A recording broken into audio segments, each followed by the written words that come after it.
Chicago. When they were renovating, besides the fact that they may or may not have found the bodies, they had also said that directly underneath his box there was a post, and there were a couple little bricks that were holding it up, and every time they would reach the area under his box, they would stop. Even the backhoe would stop. There was no actual mechanical failure, it just, that area would stop all tools and all work. And when they had gone in later to investigate, they found that there was literally one brick that was holding up a support beam that would have taken down the entire grand arch. Oh. And also his box. So they're thinking that this may or may not have been him. Like, hey, that's a bad idea. Like, don't do this because you'll ruin the entirety of the theater. Yeah. Because they weren't trying to take down the theater, they were just trying to renovate it. There's a lot of other ghosts, apparently, that are in there that were also trying to save the theater and that may have helped as well as Ambrose. But obviously, the premise is that he would have helped more because it was his vested interest. Mm-hmm. And which is a pretty common theme on a lot of things, besides people's skirts lifting up by themselves and or being lost in different areas, especially if they're very young. Psychics that have gone in there have said that there is a really big feeling of money being the controlling premise of the entirety of the theater. There are phantom steps that are heard on the stage, which makes sense. Appliances turn on and off. He often is on the balcony. And there's been a couple people that have said that while they were acting, they've seen him float above them. Ugh, I don't like that. Floating heads are often seen, and there's hissing sounds that come from everywhere, whether or not all of the mechanics to heat or cool are on. No, thank you. They sometimes see a woman who is believed to be a cleaning lady run up and down the stairs. In Canada, the Black Donnellys, it's an unsolved crime. Everyone assumes that the neighbors were killers, and it's one of the other primary unsolved crimes. Someone had written a play. I meant to watch it, but I didn't. But when they had actually performed that play there, a lot of the crew had reported that members of the Black Donnelly clan had also been there to make sure it went off. Ambrose Small, he kicks and knocks on the dressing room doors often. People have reported that he pushes people off the balcony and or tries to. Obviously, not very many deaths after all this. Yeah. Especially if they're by his office, which is directly next to his box, where he would sit and actually watch the audience and then also some of the stage. Oftentimes people see him actually sitting in his box. There was a report that a lot of stagehands had gone to strike, and they had seen a person still sitting in the audience, and that they had gone down different ladders that would have essentially closed that person in, and no person was sitting there. Oh. Because they had gone to be like, look, we're striking, you need to leave. We are here to get rid of everything. And no one was there. There was a woman in white that walks through wardrobe. They're not 100% sure where she's from, but the psychic on this particular show had insinuated that it might be the same person that may or may not have been strangled in one of the change rooms off the wardrobe area. Yeah. A social events coordinator had said that the only two people in the building were her and a security guard. They'd walked in the bathroom to see if anyone was there, and clearly no one was there, because otherwise I wouldn't be saying anything about it. A tap was turned on that she knew was not turned on before. There were 3 men that would stand in the control room and they would drink, and they would go there every year after one of them had died to cheers that person's death on their death date.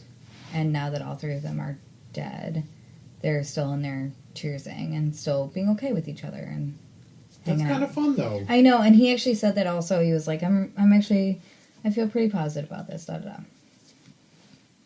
They have quite a few different spirit box things in there. So in the basement, they heard a name. When he asked who was there, they said Beth. They asked if she was uncomfortable with him being there or if she didn't want them there. And she said, I don't, in a female voice via the spirit box. Which, obviously can be a conglomeration of a massive amount of different voices. And then he asked if they were safe. She said, I don't think so. On the stage, there were quite a few different ones, and it would change from male to female voice.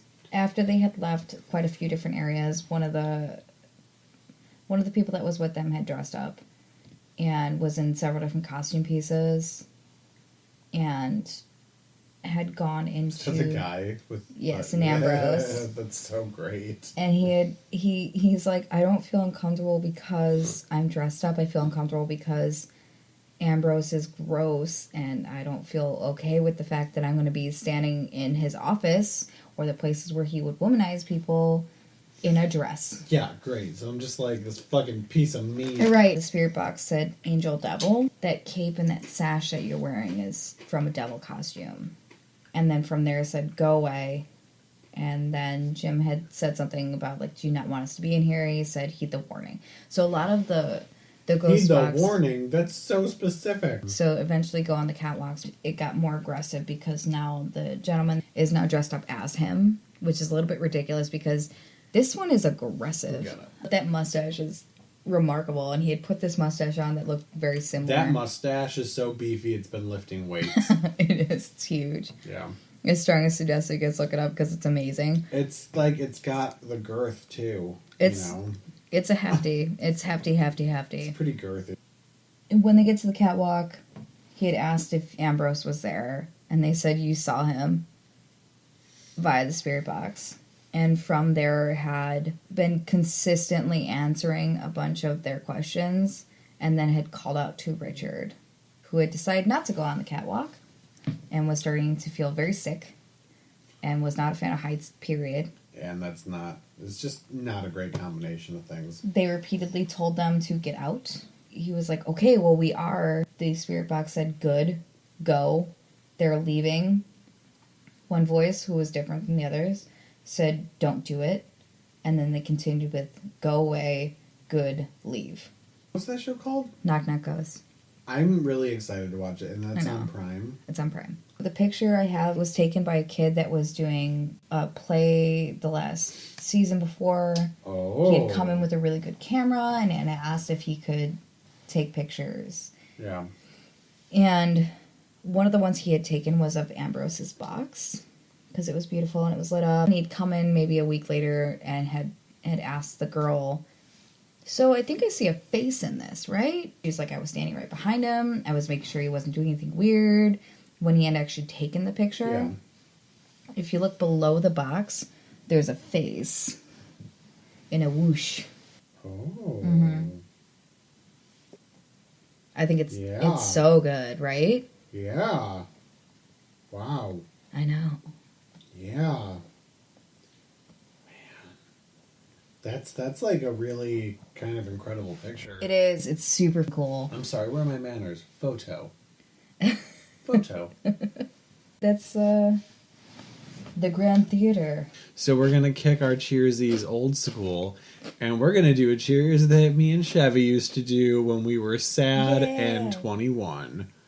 So, here's to the men that we love. Here's to the men that love us, but the men that we love will never love us, so fuck all the men, here's to us.